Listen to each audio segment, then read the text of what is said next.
La Universidad Nacional Autónoma de México, la Facultad de Química, el Departamento de Farmacia y el Servicio Social, elaboración de material para la enseñanza de la toxicología en formatos digitales accesibles en diferentes tipos de dispositivos electrónicos, presentan Estrés oxidante, parte 1.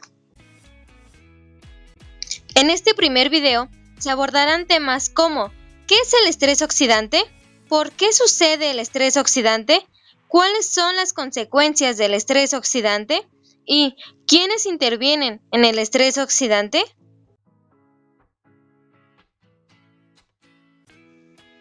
Empezaremos con ¿qué es el estrés oxidante? Se considera como un fenómeno bioquímico de desequilibrio entre las especies oxidantes reactivas y los mecanismos de defensa antioxidantes.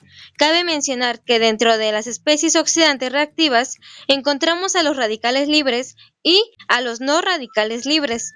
En otras palabras, podemos definirlo cuando se presenta una sobreproducción de especies oxidantes generando un desajuste en la relación oxidante-antioxidante de la célula, tal como se muestra representado en la ilustración de la balanza, en donde está teniendo un mayor peso las especies oxidantes en la célula. Recordando qué son los radicales libres, los cuales estamos abordando en este tema, sabemos que son entidades químicas que contienen un número impar de electrones. Cabe mencionar que se encuentran representados en su fórmula por un punto, tal como se muestran en las ilustraciones del lado izquierdo, en donde se observan algunos ejemplos como son el anión superóxido, el radical hidroxilo, el radical peroxilo y el radical alcoxilo. Cabe recalcar que un radical libre, por contener electrones no apareados, es inestable y más reactivo que los no radicales. Regresando al estrés oxidante, dado que el estado redox del organismo es prácticamente estable, el estrés oxidante es un fenómeno que se presenta en solo compartimientos corporales. Además, es importante tomar en cuenta que el estrés oxidante está relacionado con varias enfermedades. Algunas de estas pueden ser enfermedades neurodegenerativas, entre las que se encuentra la enfermedad de Alzheimer. Sumando a lo anterior, tenemos que existen diversos trastornos clínicos en donde están involucradas especies oxidantes, dentro de los cuales están daño inflamatorio con relación a los glóbulos rojos, como por ejemplo fotooxidación de protoporfirina, paludismo, efecto por primaquina y análogos, enfermedades autoinmunes como la artritis reumatoides, alcoholismo, daño por radiación, envejecimiento, daño en la piel por radiación solar, daño térmico, dermatitis por contacto, daño en los ojos como cataratogénesis, hemorragia ocular y retinopatía, daño en el tracto gastrointestinal por acción diabetogénica del aloxano, pancreatitis, daño por antiinflamatorios no esteroideos, entre muchas otras más que existen.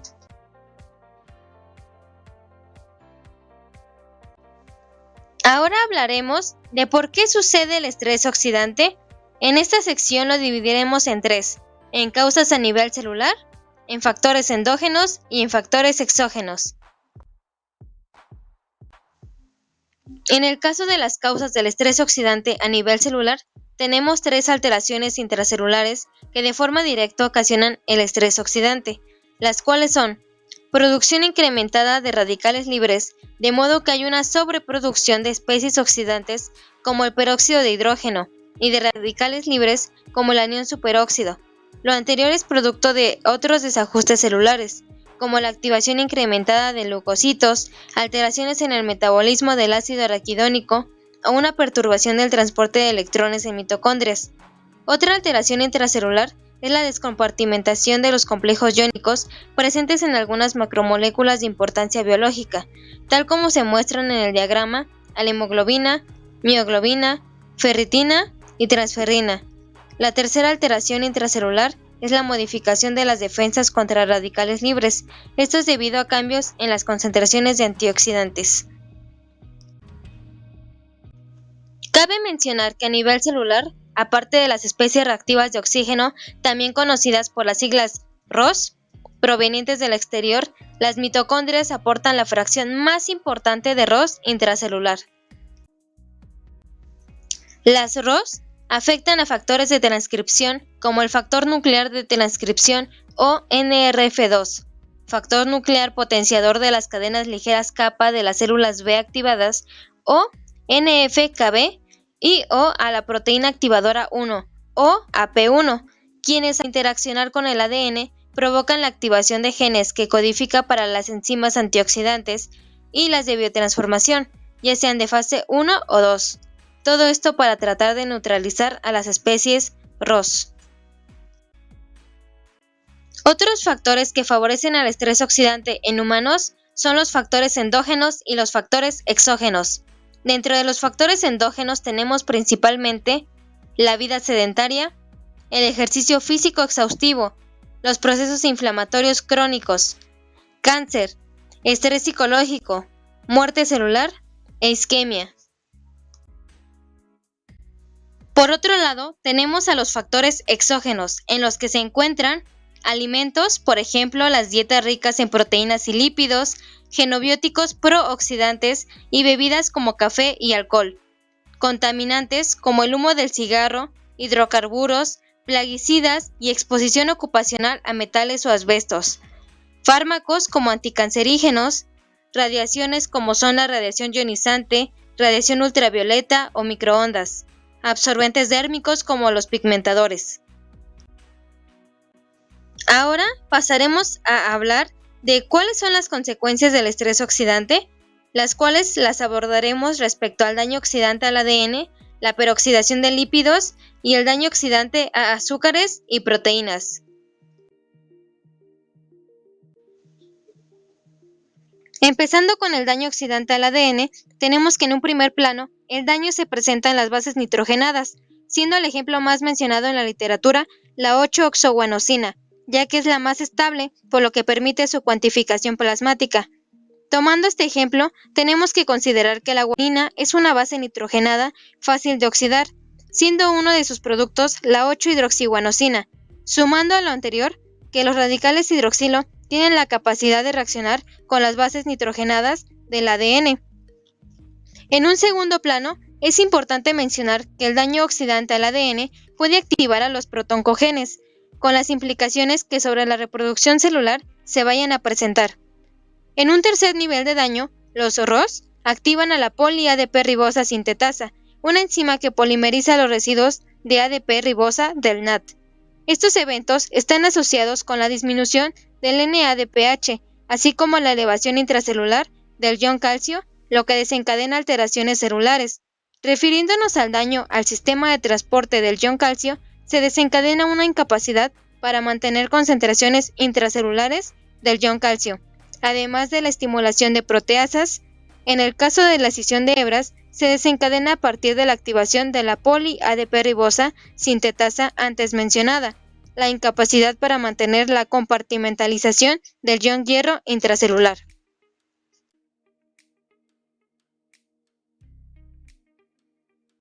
Enfocándonos en la disminución del NADPH, la elevación intracelular del ion calcio y las alteraciones celulares, tenemos que existe un gradiente electroquímico que favorece la entrada del ion calcio al interior de la célula por medio de acarreadores, además de que existen mecanismos que expulsan el exceso de ion calcio del interior al exterior de la célula o secuestrarlo para conservarlo en el interior del retículo endoplasmático, núcleo o mitocondrias.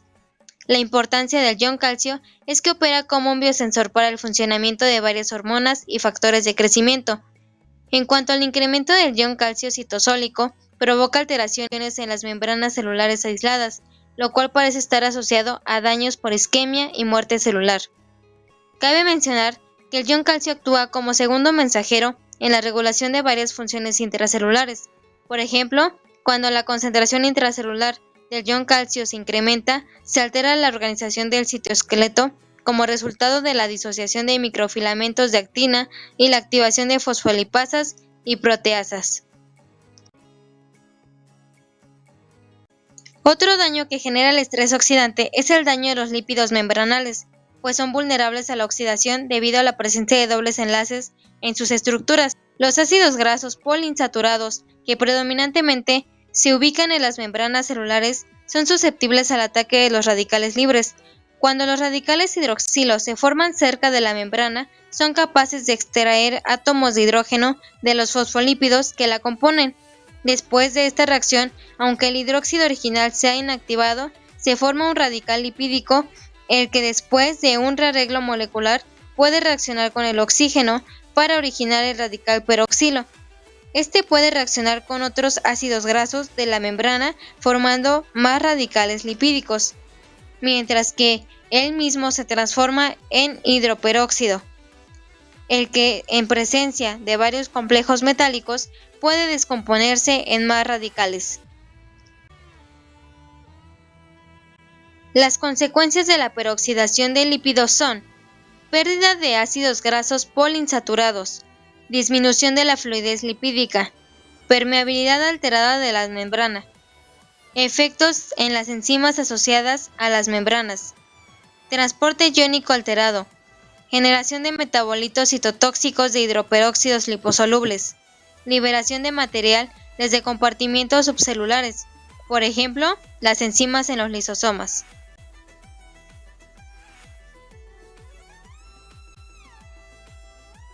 Una vez que los lípidos inician el proceso de peroxidación, se van formando productos que a su vez van a presentar algunos efectos fisiológicos en el organismo.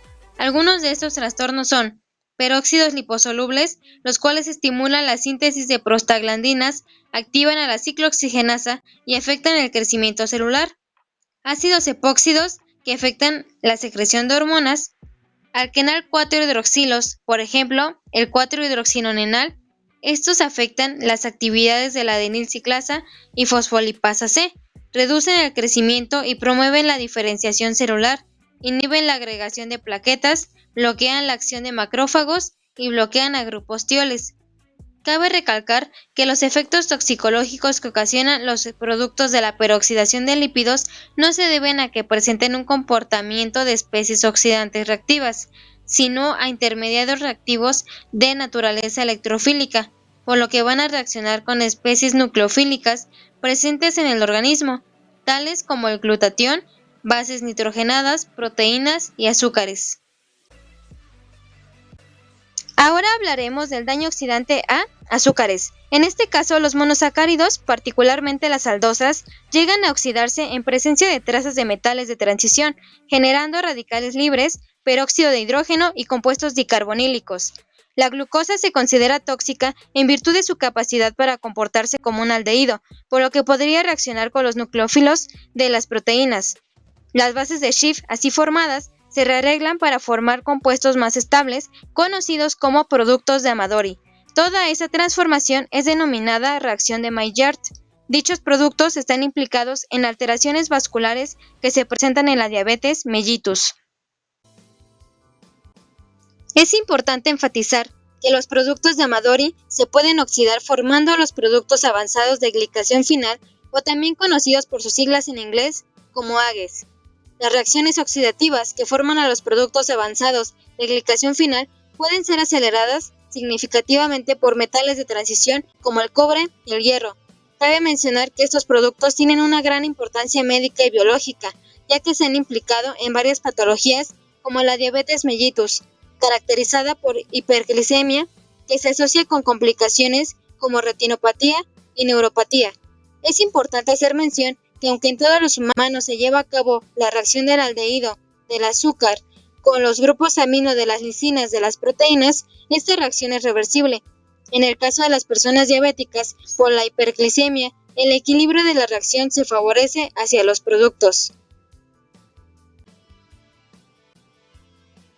Respecto al daño oxidante a proteínas, tenemos que todos los aminoácidos de las proteínas son susceptibles, en mayor o menor medida, a ser alterados por la presencia de radicales libres.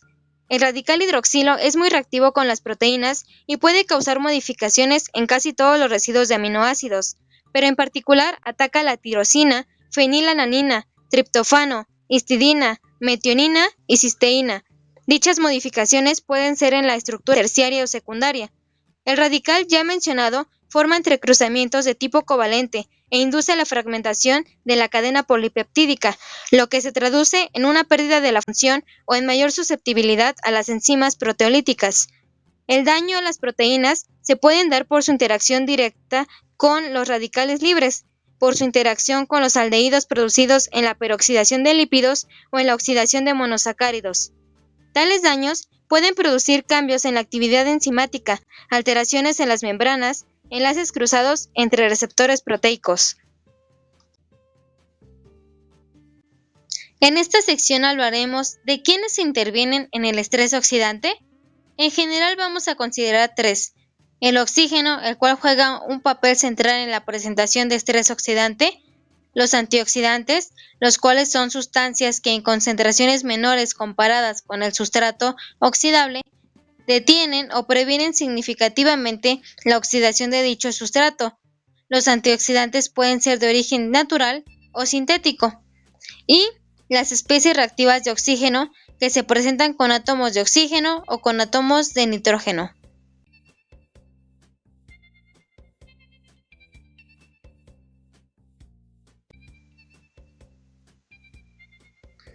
En la siguiente tabla se pueden identificar antioxidantes de origen natural y de origen sintético.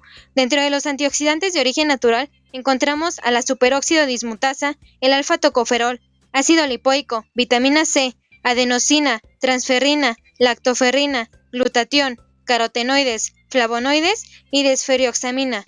Por otro lado, en los antioxidantes sintéticos encontramos a los tioles, como por ejemplo la mercaptopropionilglicina, N-acetilcisteína, los agentes quelantes como por ejemplo los hidroxipiridonas, los inhibidores de la xantina oxidasa e inhibidores de la generación de radical anión superóxido. En esta tabla encontramos ejemplos de especies oxidantes reactivas con oxígeno y con nitrógeno. Del lado izquierdo tenemos a las especies reactivas con oxígeno, que podemos dividir en radicales libres y no radicales libres. Dentro de los radicales libres están el anión superóxido, radical hidroxilo, radical peroxilo, radical perhidroxilo, radical alcoxilo y radical proteíngenferrilo. En el caso de los no radicales libres, encontramos al peróxido de hidrógeno, el ácido hipocloroso y el oxígeno singulete. Del lado derecho tenemos a las especies reactivas con nitrógeno, que de igual forma podemos dividir en radicales libres y no radicales libres. Dentro de los radicales libres están el radical óxido nítrico y el radical dióxido de nitrógeno. En el caso de los no radicales libres, encontramos al ácido nitroso, catión nitronium, catión nitrosilo, anión nitroxilo, tetróxido de dinitrógeno, dióxido de nitrógeno, peroxinitrito y alquil peroxinitritos. En general, en cuanto a las especies reactivas de oxígeno, es importante señalar que la naturaleza de estas especies reactivas no en todos los casos es el radical libre, ya que existen sustancias como el peróxido de hidrógeno que no presenta esta característica. Cabe mencionar que además de su naturaleza química, las especies reactivas son diferentes en cuanto al valor de su vida media.